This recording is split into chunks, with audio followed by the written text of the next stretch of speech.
If you can dream it, you can do it. Walt Disney. The secret to getting ahead is getting started. Mark Twain. Don't believe everything you see on the internet. Abraham Lincoln. Wait, what? The internet can be a very fun place. There's cat videos, fandoms, and those viral videos that make you want to cry. But how much information on the internet is true? I don't know.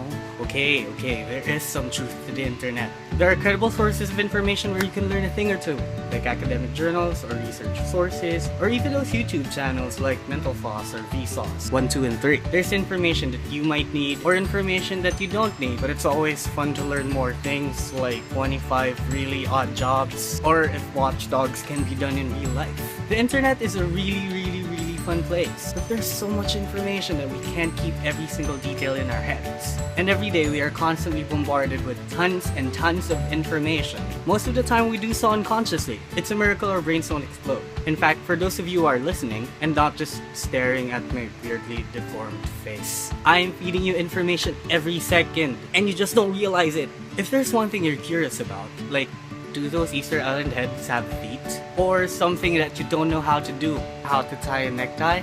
A quick Google search can get you tons of results. And I mean tons. The internet is a bottomless pit of information that we often end up with more questions than we have answers. A simple question on Google gets you a lot of results, most of them contrasting, and all of them claiming to be true. And this flood of information changes the way we think. In an article written by Larry Sanger, which might be a little outdated but still a good read, links on the thing down there, he speculated that a superabundance of information was devaluing knowledge. The better access to information we get, the smaller our thirst for knowledge becomes. For example, before we all had access to the internet, if you wanted to know about something, you would open an encyclopedia and read through the whole thing. You had to search through tons of volumes and pages to get your answer. These days, a quick Google search gets you information in a snap. It's so easy! Sometimes too easy that we end up believing everything that we read on the first page of the search results. Knowledge, on the other hand, becomes more difficult to achieve. How? Sanger said that knowledge often requires comparing multiple sources and critical thinking. Today, answers to our questions are so easily available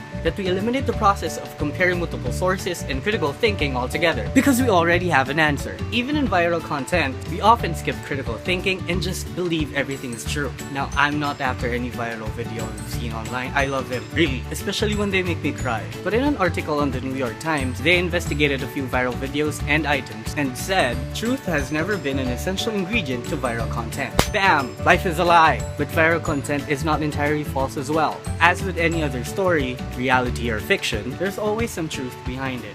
An idea, experience, sensationalized truth, but truth nonetheless. So how much information on the internet is true? A quick Google search would tell you that 99.9% of the internet is pure opinion. But how do we prove that? We can't really know for sure. All we can do is set aside fact from perspective the next time we see something on the internet. But don't let this affect your online experience. Yeah, you can still cry to viral videos. Just don't believe every single thing you see. Especially these days, it's easy to put a picture, some words, and make it seem like it's real.